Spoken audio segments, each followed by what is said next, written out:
Café com Prosa, com Rafael Dutra. A Alma Jeep Barretos está com condições imperdíveis. Vejam só, toda a linha Jeep Renegade, Compass e Commander com taxa zero. E mais, Renegade Longitude com tabela FIP no seu seminovo. Compass e Commander com super valorização do seu seminovo. Consulte condições. Venha conhecer a linha 2025 do Jeep Compass e Commander. Agora toda a linha com 5 anos de garantia. Alma Jeep. Paz no trânsito começa por você. Primavera 2024 Norte Shopping Barretos. Moda, tendências, estilos e conceitos. Viva a estação mais colorida do ano. Norte Shopping Barretos. Várias versões de você na primavera. O clube mais querido da região vai ficar ainda melhor. Conheça o novíssimo Rio das Pedras Aquapark. Futuras instalações com piscinas de ondas, Rio Lento, mega tirolesa, free fall e muito, muito mais. WhatsApp 17981501366. Rio das Pedras Aquapark. A sua família merece essa diversão. Descubra a magia da higienização de estofados com a Imperial Clean. Elimine sujeira, ácaros e bactérias, garantindo um lar saudável para a sua família. Restaure o brilho e as cores originais do seu sofá como se fosse novo. Cuide da saúde e do conforto de quem você ama. Oferta exclusiva. Contrate agora e ganhe uma lavada simples no seu carro. Acesse nosso site imperialcleanestetica.com.br e agende uma visita já. E aproveite! Imperial Clean, os melhores serviços para deixar sua casa limpa e confortável.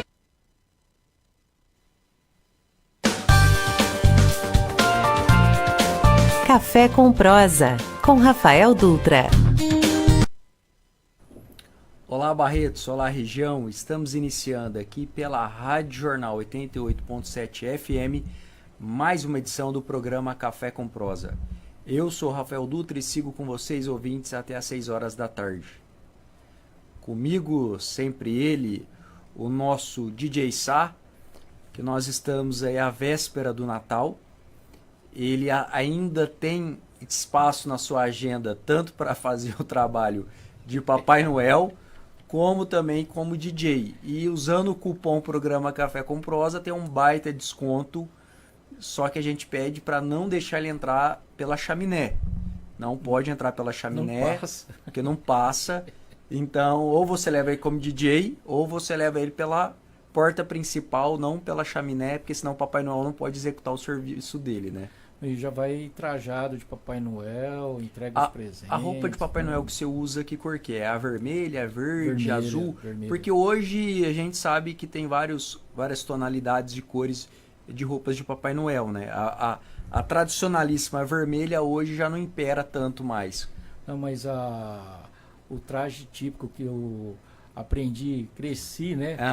Você cresceu, né? Como criança. Você cresceu bem. Vendo meu pai fantasiado. Depois que eu descobri que era ele. Lá. Você teve essa fase? Teve. Ele fantasiava de Papai Noel para colocar os presentinhos na árvore. E eu acreditava que era Papai Noel mesmo. Então, por isso que você tem quando você fala de Natal, de Papai Noel, eu vejo que você fala com carinho. Então, isso te traz umas boas recordações. Com certeza, é muito bom. A criança acreditar, fazer a criança acreditar é muito bom. E você se veste para a atual geração? Então, agora para as netas. Você se veste? Tem que vestir. Legal. Para elas acreditar que Papai Noel. É igual a gente visitou o shopping, né? E eu levei elas lá para conhecer o Papai Noel. E o Papai Noel do shopping me conhece. Aí ela parou e falou assim: o Papai Noel conhece o vovô. Que legal! Espalhou na escola. O Papai Noel é amigo do meu avô. Que isso aí. É muito bacana. Legal. A criança acreditar é muito legal. Muito bom. E obrigado por estar aqui mais uma segunda-feira. Opa! Próximo já do Próximo. Tá chegando, tá chegando. Precisar, tô aí. Pode me convidar pro jantar, que não tem problema não. Ô, guloso!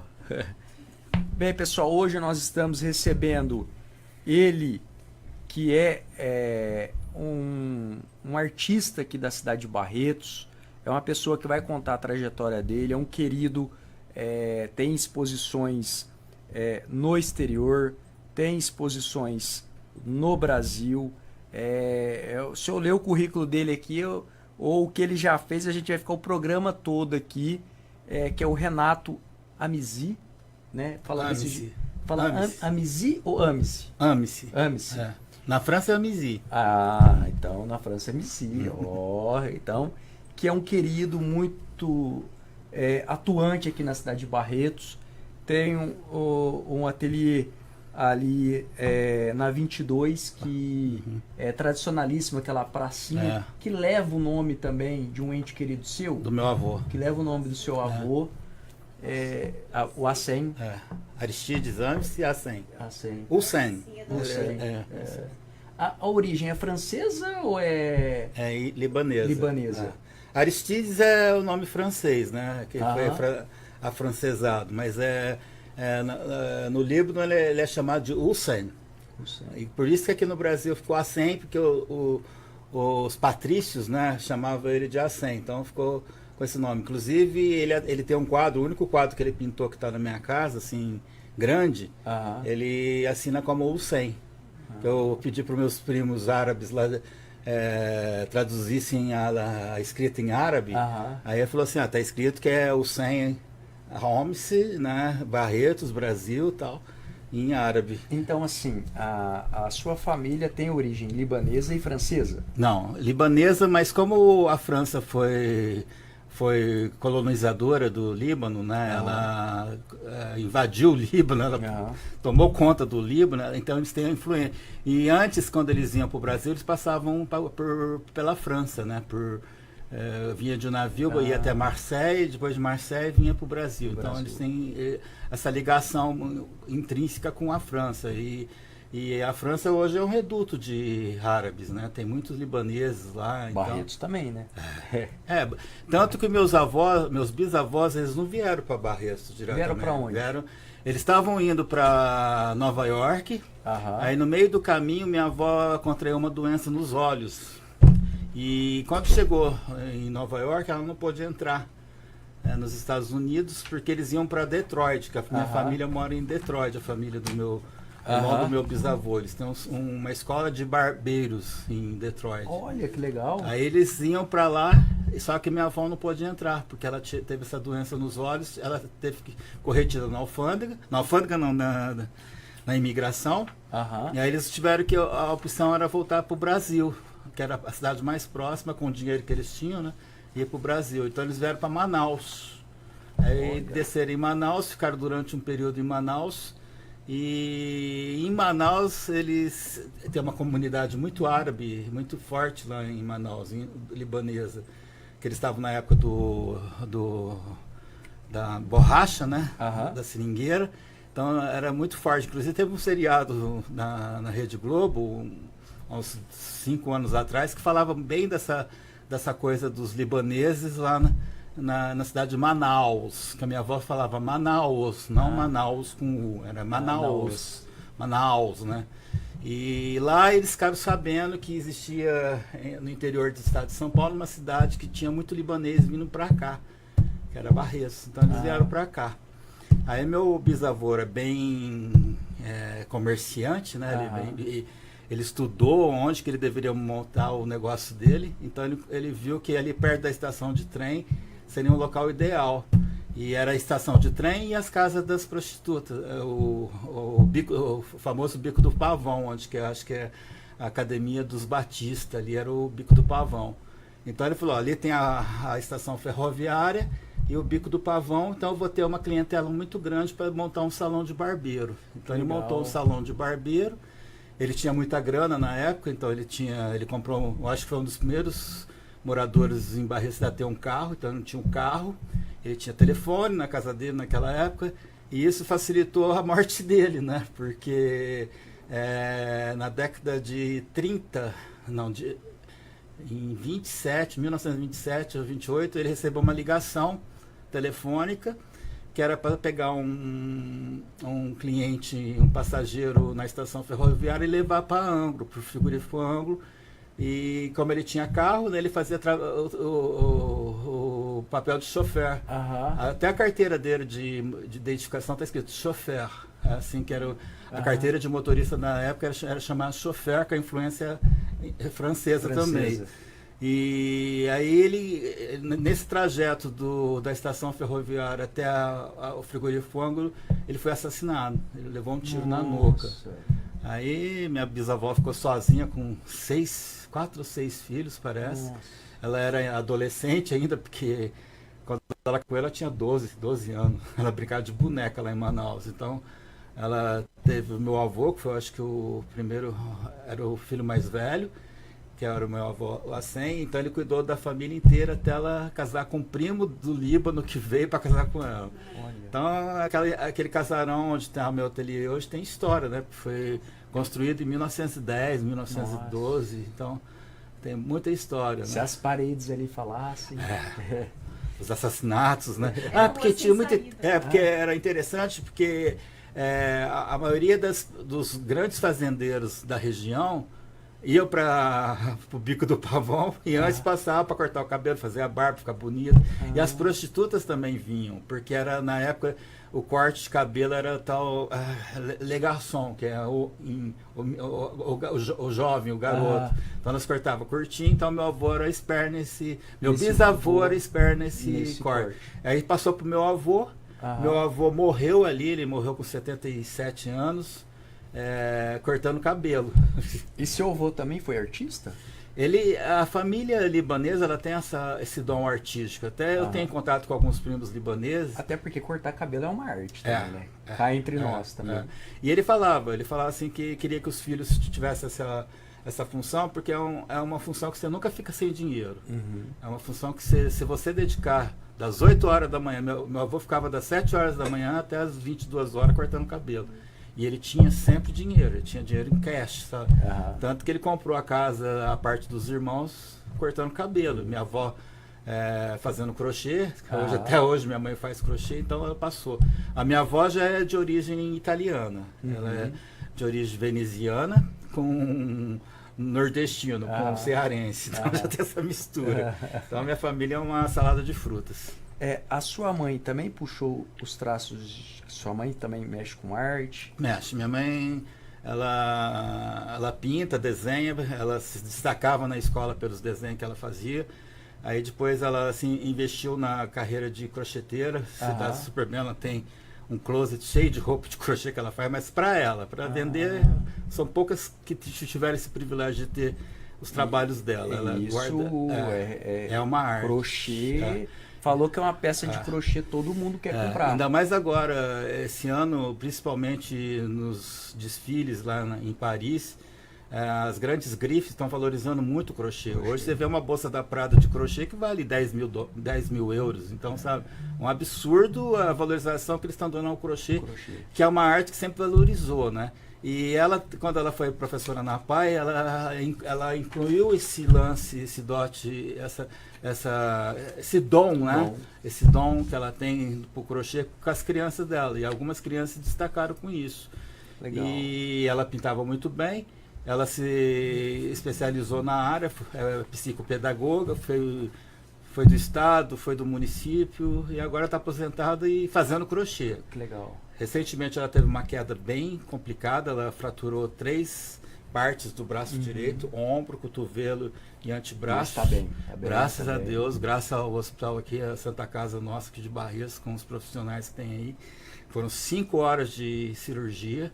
Nossa. E eles falaram assim, vai ser um milagre ela voltar a movimentar a mão, porque foram partes assim, sensíveis. Cotovelo, falou que é a parte mais complicada. E ela voltou, ela tá fazendo os crochê, tá fazendo agora jogos americanos, tá lá na produção lá. Falei, mãe, vamos ver se vai vender, né? Ô Renato, você acredita que essa influência da sua família, essa influência do meio artístico, influenciou você? Em que sentido? Como é que foi quando você se tocou que você tinha o dom, que você tinha esse sentimento e você gostaria de expressar nas artes? E você também atrela muito as suas artes, são expressões cristãs, né? Isso você sempre... Já vi Bíblia sua muito bonita, já vi quadros. Você tem quadros aí no Hospital do Amor, você tem no ICARD, você tem na Santa Casa, lá no Parque do Peão, no Barretos Country, lá no Barretos Parque Hotel. Até fez uma brilhante exposição na Festa do Peão esse ano lá. E aqui fica uma deixa para os ouvintes. Ele estava descarregando o carro dele com as obras de arte. Aí encontrei ele, conversamos, tal, beleza, entramos para dentro, ele descarregando. Ele nem acabou de descarregar tudo, ele já tinha vendido uma peça. Nem acabou de descarregar o carro. O empresário viu e falou: opa, é minha. Mas não, peraí, nem tirei do plástico bolha, né? Aquela coisa, não, mas já é minha, isso, aquilo, já vendeu uma assim. Falei, caramba, rápido demais. Eu agradeço muito ao Marcelo e ao Adriano, sabe? São parceiros, assim, os caras que incentivam a arte, tanto que eu fiz pro hotel 89 obras, né? Então, para a decoração dos quartos. E se Deus quiser, a gente vai renovar um contrato maior ainda para os outros quartos que faltam, né? Legal. Mas então, quando você falou, as artes para mim sempre foi uma segunda comunicação, que a primeiro meio de comunicação que houve no ser humano foi as artes rupestres, né? Aqueles desenhos. Que a gente não falava, a gente se manifestava através da... Então, assim, quando eu tinha que conquistar alguém ou conquistar a atenção de alguém, eu desenhava. Então, na escola, eu chamava a atenção dos meus amigos, não pela retórica, não pela minha simpatia, mas pelos trabalhos que eu fazia, pelos desenhos. Então, chegava no começo do ano, todos os meus amigos vinham trazer caderno para mim. Eu falei, mas para quê? Eu sabia por quê, né? Eles traziam um caderno porque, além de ter a gravura da Tilibra, das outras impressões, a contracapa era minha. Então, eu fazia uma fila de amigos meus para eu fazer um desenho na contracapa do caderno deles. Então, isso eu nunca fiz, me propus a fazer para uma marca de cadernos um desenho para eles colocarem na primeira página, né? Então eu fazia as contracapas e ali era um motivo de comunicação. Quando eu não queria trabalhar na área das artes plásticas, eu sei que é uma área porque você foi executivo, trabalhou em banco. Então, eu queria ser médico, queria ser cirurgião plástico. Mas no dia que eu fiz... Nossa, mas peraí. Ele queria ser médico, mas ele queria ser cirurgião plástico, ele queria fazer arte no corpo. Só que assim, já tá incutido a arte nele. Eu achava... O Sá tá ali, abanando a cabeça ali, né, Sá? Eu falava pra minha bisavó Amélia, né, Emily, eu falava assim, Bisa, quando eu me formar, a primeira mulher que eu vou fazer cirurgia plástica é a senhora, vou puxar tudo assim azul. Só que eu achava que cirurgia plástica era estética. Eu só via a cirurgia plástica como estética, vou deixar a mulher mais bonita, o homem mais bonito e tal. Mas o dia que eu fui lá na faculdade Barão de Mauá, em Ribeirão Preto, eu vi um cadáver, aí eu olhei e falei, meu Deus, você falou, será que é isso mesmo? Será que é isso que eu quero, né? Porque a gente viu o cadáver ali, sabe, a pele do cadáver parecia que é a pele de couro mesmo, de porco, de couro de... É tipo igual a pele do Sá, assim. Sim, é o couro de bolsa, essas coisas. Eu falei, que absurdo, né? Será que eu vou ter coragem de mexer nisso? Aí depois alguém me falou, Renato, não é só a restauração, não é só não é só a parte boa. Parte boa, tem a restaurativa. Então, quando eu deitava na cama, vi uma imagem de um rosto todo queimado, todo transfigurado. E isso ficou comigo, acho que durante uns... Eu nunca contei isso pra ninguém. Acho que durante uns 10 anos. Caramba. Eu deitava na cama, aquela imagem de um rosto todo deformado, queimado, vinha. Porque o Ivo Pitangui, até tive uma briga muito feia, voltando nesse assunto. Mas você não é um cara de brigar. Não, eu tive uma briga muito feia, não sei o que pensa. Né? Momento focalizando aqui no programa Café com Prosa. Não sei o que pensa. Aí, meus amigos franceses, quando eu não falava francês, eu tinha que aguentar as historinhas dele. Renato, ele vinha aqui, fazia referência com os travestis lá da França, porque francês adora falar de travesti brasileiro. Então falava o Bois de Boulogne, que é o lugar que se concentra bastante, e falava muito das cirurgias plásticas. Teve uma época, acho que uma candidata a Miss, falou que tinha feito não sei quantas cirurgias plásticas, repercutiu muito na Europa. E aí, todo lugar que eu via falar, a terra da cirurgia estética. Cirurgia estética. Aí um dia que eu aprendi o francês, falei, vai a merda vocês todos. Aí eu falei, vocês sabem por que o Pitangui é famoso? Ah, não. O Pitangui só ficou famoso depois que um circo pegou fogo e ele teve que restaurar a cara de todo mundo que sobreviveu naquele incêndio trágico no Rio de Janeiro. Aí eu comecei a falar em francês e comecei a falar sobre isso. Aí eles ficaram quietinhos, pararam. Aí em relação ao Bois de Boulogne, eu falei assim, vocês estão falando isso, mas tem a lei da oferta e procura. Sim. Onde tem muita procura, porque tem muita. Onde tem muita oferta, porque tem muita procura. Aí sanou. Falei, eu precisava aprender francês para dar essa resposta. Você precisava descarregar isso. Descarregar isso. Defender meu Brasil. Né? E esse lance dos desenhos era uma comunicação. Quando eu desisti da cirurgia estética, da cirurgia da medicina, tentei 3 vezes. Quase entrei em Rio Preto. Faltavam 2, falei, eu estava rezando para eles entrarem em outra faculdade para abrir a vaga para mim. Faltava só 2 eu estava na lista de espera. Mas também não ia ter condições. Meu pai trabalhava no frigorífico Ângulo, então ele tinha um poder aquisitivo legal para poder pagar, e naquele ano ele perdeu o emprego. Então, falei, vai ser complicado. Aí eu fui trabalhar com ele como leiteiro. Eu falei, essa vida não é para mim não, de entregar leite. Porque ele comprou um caminhão, foi buscar leite nas fazendas para entregar aqui no laticínio.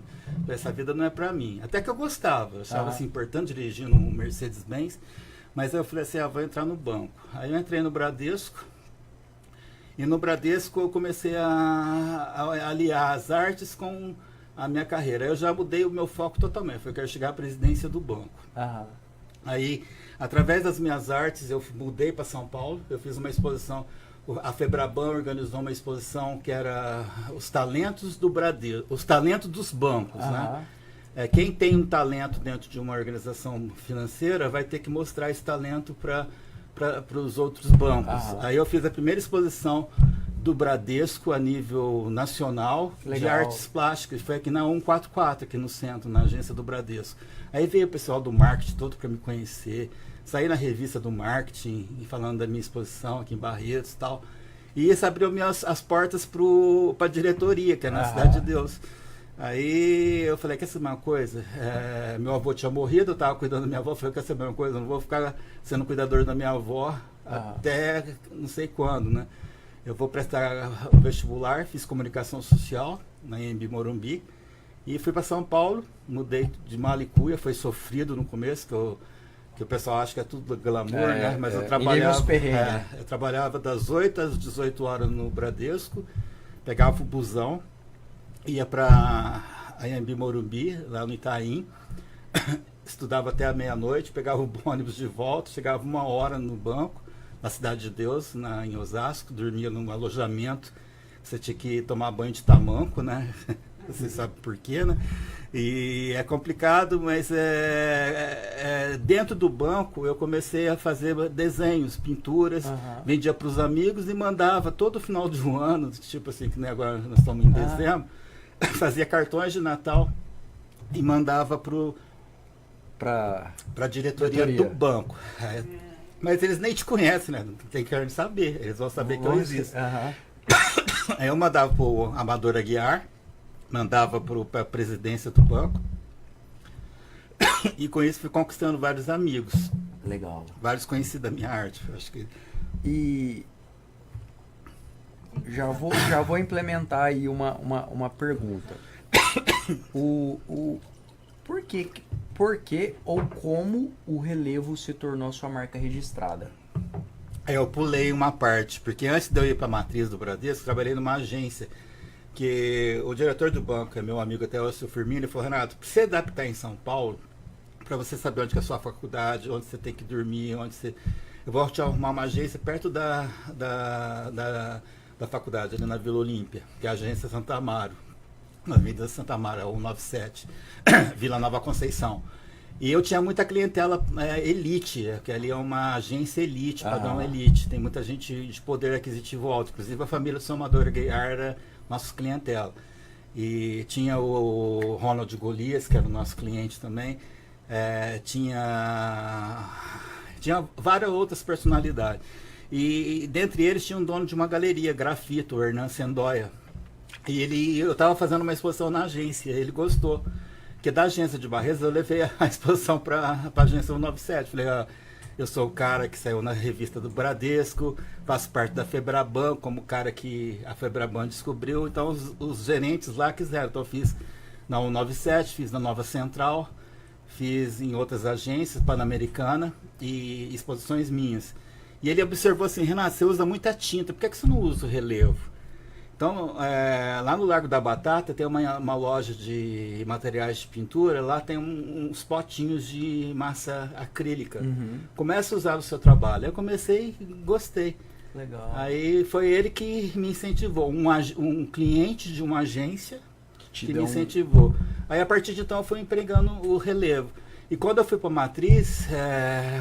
Quando você já foi para Matriz, você já estava com o kart releva já incutida no seu... Já estava. Fiz muitas obras contemporâneas, abstratas, com relevo. E com isso abriu as portas desse conhecer do pessoal do banco, da Matriz. Porque já que eu tinha saído na revista do Bradesco, já era o cara que a Febraban conhecesse, faltava agora os diretores e a presidência me conhecer. E foi através disso que o seu Amador adquiriu 3 obras minhas para ser colocado na agência número 1. Legal. Agência 001 da Matriz do Bradesco. Nossa, que honra. Então teve 3 obras. Então no dia da inauguração tá eu lá do lado do seu Amador Aguiar, que é o cara que eu tinha maior admiração, porque eu falei, eu vou querer chegar onde que ele chegou, né? Legal. Tanto que quando eu entrei na agência aqui, o seu Aristeu, que era o antigo gerente aí, falou, Renato, você vai entrar como escriturário? Eu falei, não, eu quero entrar como contínuo. Eu quero entregar, eu quero entrar como contínuo, que eu quero começar lá de baixo, para quando eu chegar lá em cima, o pessoal falar, começou lá de baixo. Não quero começar como escriturário, quero começar como contínuo. Você quer começar como contínuo? Eu falei, quer. Aí eu entregava a carta, cheque devolvido na cidade inteira. Só que era assim, eu tinha uma... Então nessa época você visitou o Sá algumas vezes? Nessa época você chegou a visitar o Sá? Não sei se era aquele lado lá, ele morava na 5, né? Naquela época, em 80. Não, lá era o meu tio. Tá. Não, seu pai não era lá na 4? Na 4. Perto da casa do bispo, não era? Conhece mesmo, hein? Conhece. Eu era porque aqueles lados era meu. Então, sabe que eu ia lá em casa? Que até o tio Nilim ficava rindo quando eu saía de bicicleta lá do banco, né? Que o pessoal do Grêmio, né? Ficava rindo de mim, né? Aí eu pegava, ia da minha casa, tirava a roupa social, né? Que eu trabalhava com calça social, sapato social e camisa. Até uma amiga nossa falava assim, pô, você tem que só calça preta? Eu falei, eu tenho umas 20 calças pretas na minha cama, eu gosto de calça preta. Aí eu ia lá, trocava minha calça, colocava um short, uma camiseta, um tênis e entregar as correspondências do Bradesco, que tinha que devolver de bermuda e bicicleta. Que eu falei, você acha que eu vou andar de bicicleta com calça social e sapato social? Ainda passava em casa, tomava café e depois voltava, porque eu tinha que chegar até umas 17 horas no banco. Legal. Então saía as não sei se eles gostavam, né? Mas eles nunca ficaram sabendo, mas ficar sabendo agora, né? Mas fazia isso. Então eu falei assim, imagina a emoção de estar junto do Amador Aguiar, né? Aquele senhor que era toda a referência. Sim. Que eu andava assim, eu fazia o percurso lá na quadra, eu andava, mas o irmão dele corria. Então a gente tinha amizade no trote ali da corrida. Ele falava, Renato, vamos correr. Eu falei, não, eu vou caminhar rapidamente, correr, ainda não estou no pique de correr. Porque ele falou, cada vez vai aumentar a sua resistência, né? Então, o seu Paulo Coelho, Paulo Aguiar. Ô Renato, uma obra de arte, ela leva quanto tempo? E como vem a sua inspiração? Porque você tem uma inspiração muito atrelado à religiosidade, à fé cristã. Já vi Bíblia sua de alto relevo, já vi quadros, já vi artes suas também no judiciário também, no Poder Legislativo barretense, em gabinetes já também vi da prefeitura. Como é que funciona esse momento seu de criação? Você para um dia e fala, olha, eu vou criar um tema específico, ou você dorme, vem uma inspiração, ou alguém bate lá na sua porta e fala, Renato, eu tô criando uma arte disso aqui. Você fala, não, peraí, deixa eu Deixa eu refletir aqui, como é que funciona? Então, eu acho assim que eu sou mais um artista do rodeio. Eu tenho assim mais obras minhas ligadas ao rodeio, mais que a parte sacra. A parte sacra, sim, eu fiz Jesus, mas como eu sou evangélico, um evangélico assim que não está muito frequentador de igreja, desde o Covid eu não tenho ido mais em igreja, né? Eu faço parte da IAMIR, mas eu não tenho ido desde depois do Covid. E eu comecei a fazer Jesus, Jesus, Espírito Santo. E aí dentro da igreja você ouve aquelas piadas de fazendo Jesus, tal, fazendo a pombinha, né, que é o Espírito Santo. Fala, eu não acho legal esse tipo de gracinha em relação a um símbolo que a maioria dos católicos representa o Espírito Santo, sabe? Então eu deixo bem de lado isso. E aí comecei a fazer a imagem de Maria, né, mãe de Jesus, porque eu falo, ela trouxe no mundo o nosso Salvador. Sim. Então, assim, graças a Deus a minha igreja não tem tanto preconceito em relação a isso. Porque eu já vi algumas igrejas até chutar a imagem, né? Eu acho assim um absurdo, porque eu acho que é uma arte, é uma escultura, tudo bem, que a gente não deve render, sei lá... tem uns lances lá, uns dogmas lá que eles falam, né? Mas assim, eu faço assim, porque Maria, ela trouxe Jesus para o mundo. Sim. É uma mulher consagrada, concebida sem pecado, e é isso aí. Então eu entrei nesse lance das imagens, né, sacras, gosto de trabalhar em relação a isso. Estou fazendo uma produção agora para esse final de ano de capas de Bíblias e capas de agenda com o tema religioso e o tema da justiça, como você citou, e o tema de cavalo, que eu gosto. Então... você falou atrelado no movimento Festa do Peão. Você puxa mais para o cavalo ou não? Não, eu gosto do touro. Eu reproduzo mais o touro. E peão também você faz? Como é que é? Eu acho assim, tanto que o meu cartaz da Festa do Peão, eu estava na França expondo, aí quando era o Huguinho, né, que era o presidente. Hugo Rezende, um abraço. Aí o Luciano Tavares e o Danilo, o advogado, né, da Lini. E a Kátia estava que nem doido procurando meu telefone, aí conseguiram pegar meu celular lá na França e me ligaram: Renato, a gente precisa de uma obra sua pro cartaz desse ano da Festa do Peão. Eu falei, caramba, foi um ano assim que foi um ano bem, bem bom para mim, sabe? Eu estava fazendo uma exposição na Mairie de Trouville, que era o sonho que eu tinha. Sou muito amigo do prefeito, né? Ele já não é mais prefeito, mas sou muito amigo dele. E recebi essa ligação. Falei, vai no meu ateliê e escolhe a obra lá. Aí eles foram lá no ateliê escolher, e é o tema que eu mais gosto do Peão, que é o momento de oração. Que eles estão lá Esse ano foi diferente, a abertura, que eles ficaram tudo lá em cima, né? Mas eu gosto daquele momento que eles estão tudo na arena. Orando. Bem, pessoal, vocês estão acompanhando aqui pela Rádio Jornal 88.7 FM, mais uma edição do programa Café com Prosa. Nós estamos recebendo o artista plástico Renato, que faz um ótimo trabalho, é barretense, da Gema, tem exposições no exterior, é um artista conhecido nacionalmente e internacionalmente, aí que sempre leva uma mensagem a quem adquire ou quem vê a sua obra. Eu vou até aproveitar aqui, ó, mostrar aqui pela imagem aqui, ó, só dar um zoom aqui, ó. Aqui nós temos aqui um peão, que tá dando para dar um zoom aí, Sá. Tá bom? Tá bom? Dá para ver aí, ó, que legal, uma obra de arte. Então, ele tem no currículo dele 72 exposições individuais no Brasil e 36 no exterior.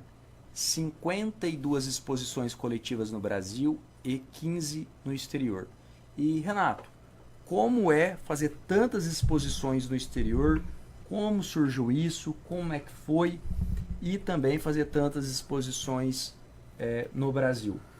Então, foram oportunidades que foram apresentadas para mim, tipo convites que foram feitos. Eu tenho vários convites no meu e-mail, só que eu não posso, porque assim, desde que meu pai morreu, que vai fazer 10 anos agora, nesse mês de dezembro, dia 27, faz 10 anos que meu pai morreu. Eu mudei toda a minha rotina. A sua rotina. O meu... Você parou de pôr short e andar de bicicleta, já teve que já ficar mais... Eu tive que voltar pro Brasil, cuidar da mãe, então já é um... Você é filho único? Sou. Então, assim, ela foi comigo em 2 eventos oficiais que eu tinha, que era a participação representar o Brasil nas festas consulares em Lyon. Então, em 2015 ela foi comigo, porque eu não tinha como ela não ir.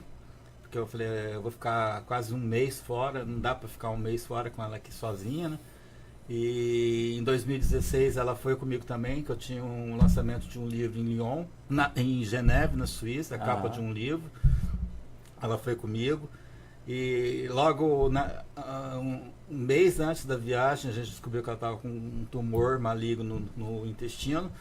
A gente teve que voltar antecipadamente.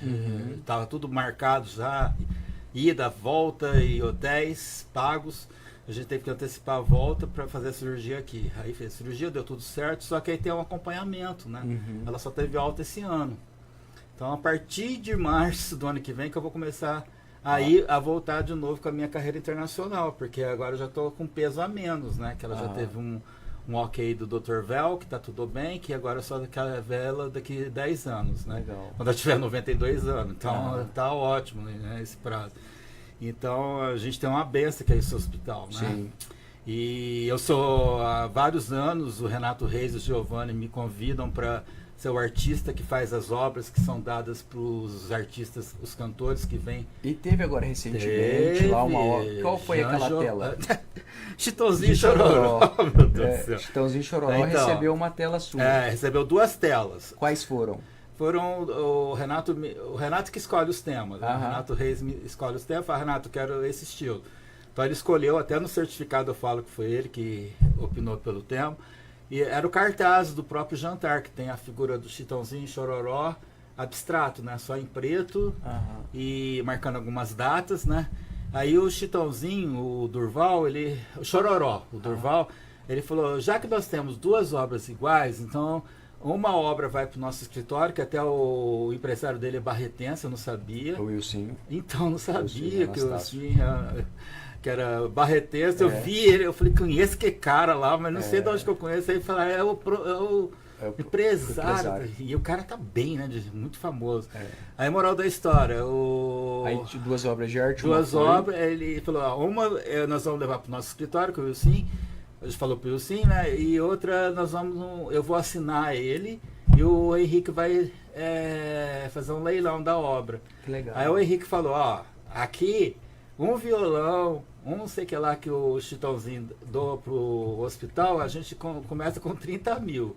Aí o Chororó falou, então essa obra vai começar por 30 mil. O preço, começo dela vai ser 30 mil. Então eu espero que eles tenham uma boa, uma boa arrecadação. Retorno.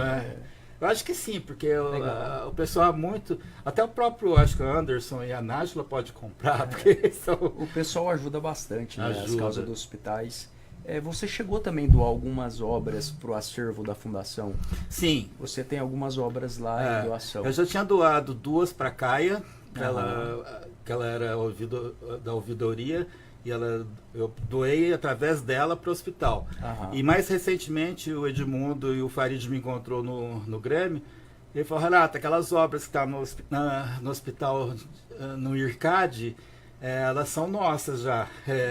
Uso capião. Eu falei, não, quem sabe um dia eu faço essa doação. E logo que a minha mãe fez a cirurgia, eu doei as obras para eles. São obras assim que eu estava na França, o Dr. Armando Melani, através da assessoria dele, me ligou para que eu decorasse todo o IRCAD para o dia da inauguração. Que o seu Jacques Marisco, ele tem esse lance de todo o IRCAD em qualquer lugar do mundo. Para o dia da inauguração tinha que ter um artista local nas paredes, expondo.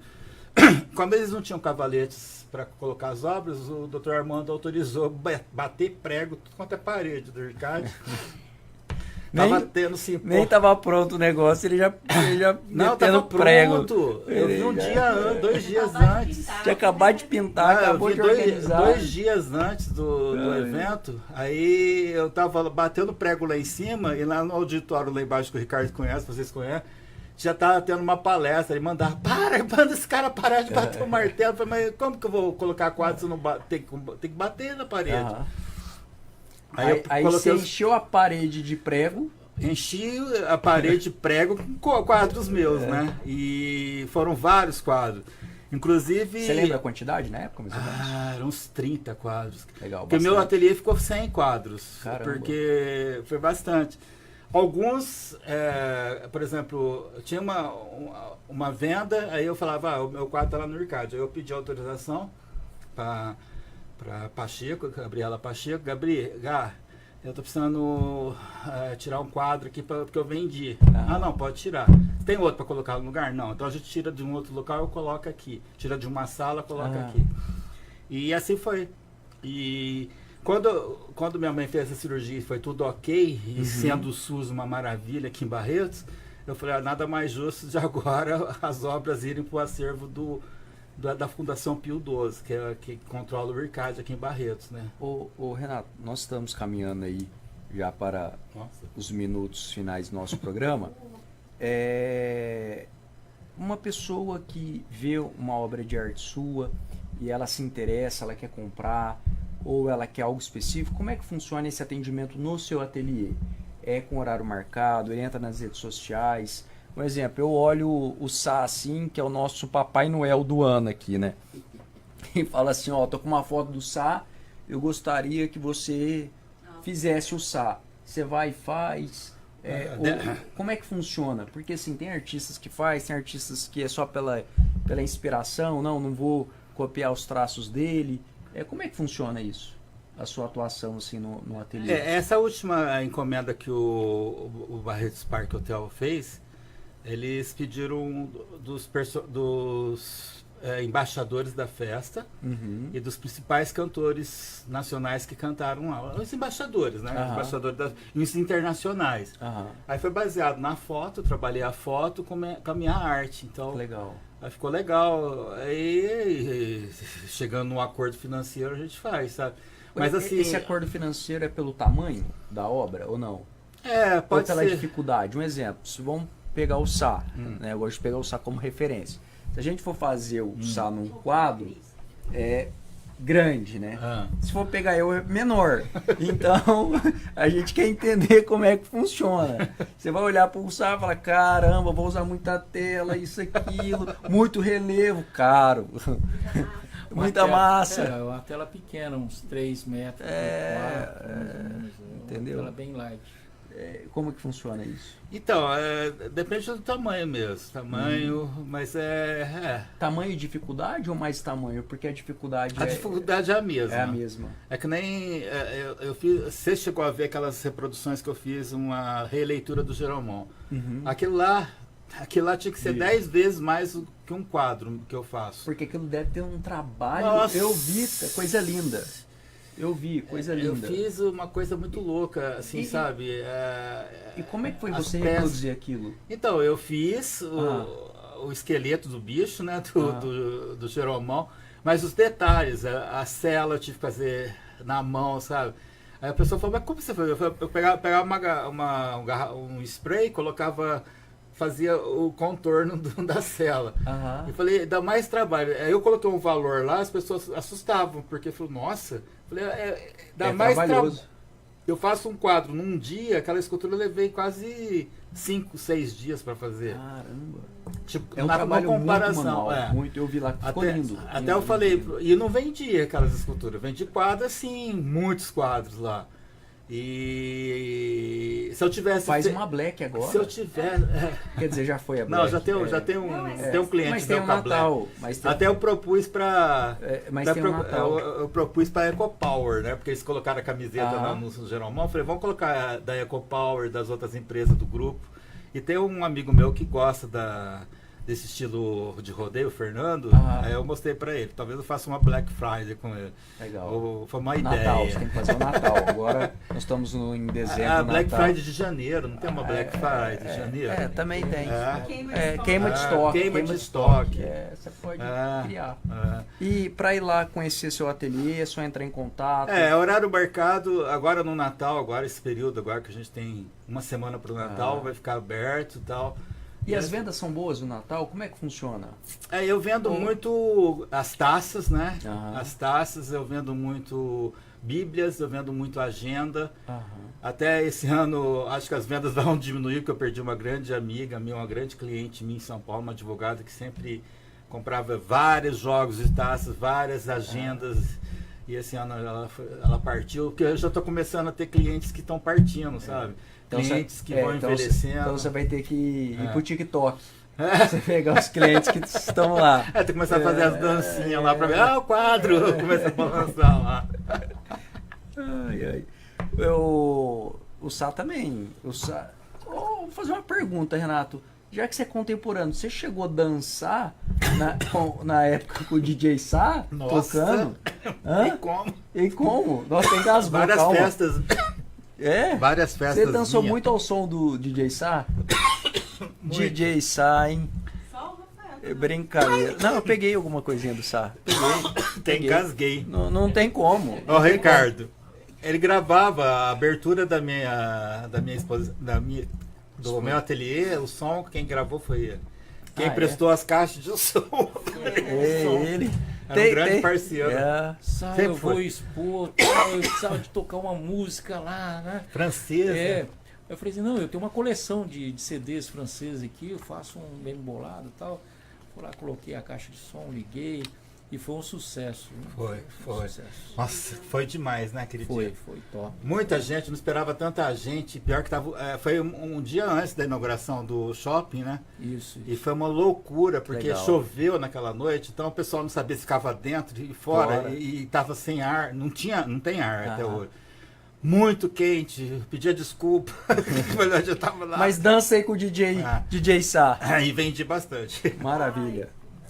Bem, pessoal, nós estamos caminhando para o encerramento do programa. Ô, Renato, manda a sua mensagem de final de ano, faça um convite para quem gosta de você, para quem não conhece o seu trabalho, para quem foi parceiro e é parceiro como o DJ Sá, né? Sá, mas você coloca som em todo lugar, você está em todo lugar, você é onipresente, cara. Nem tanto. Que é isso? Faz trabalho de Papai Noel. Esse ano ainda vou ajudar um amigo que ele vai correr bairros, né? E eu vou com um carro de som. Legal. E eu vou pôr o microfone, ele vestido de Papai Noel e fazendo entrega para as crianças, tudo. Eu vou participar. Ele falou, eu tava precisando de uma ajuda sua. Eu falei, pô, contar. Eu fiz esse trabalho. Minha mãe tinha um Fusquinha na época. Eu era muito novo. Minha mãe tinha um trabalho social muito legal.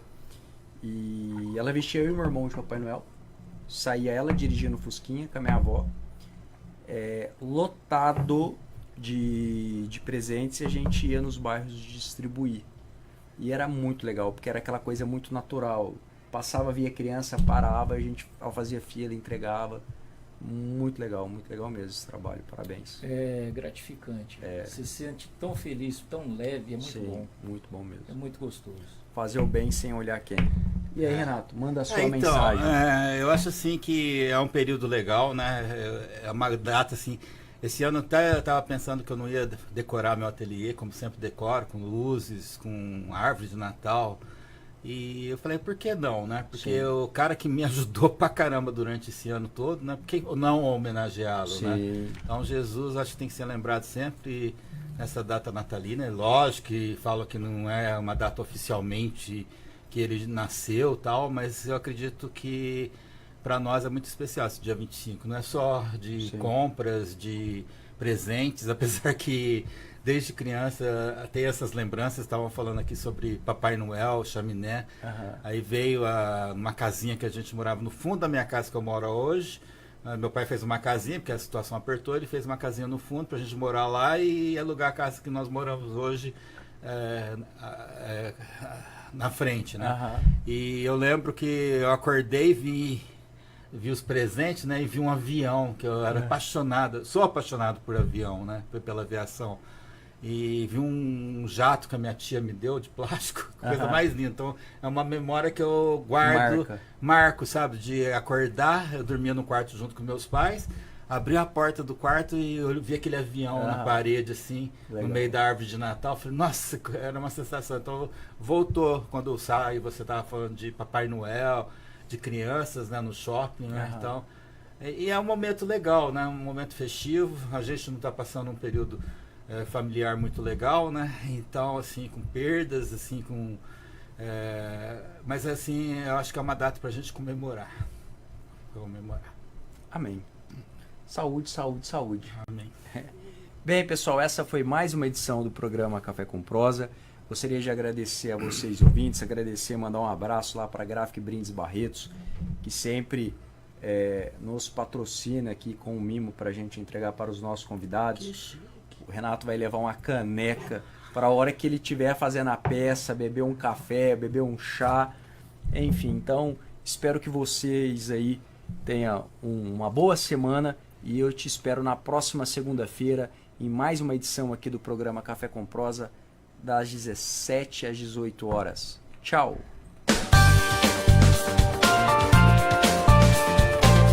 Inscreva-se em nosso canal e até a próxima!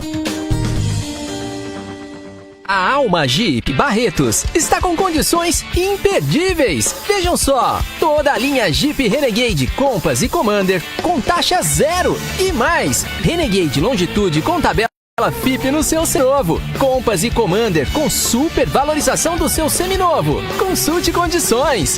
Venha conhecer a linha 2025 do Jeep Compass e Commander. Agora toda a linha com 5 anos de garantia. Alma Jeep, Paz no Trânsito começa por você.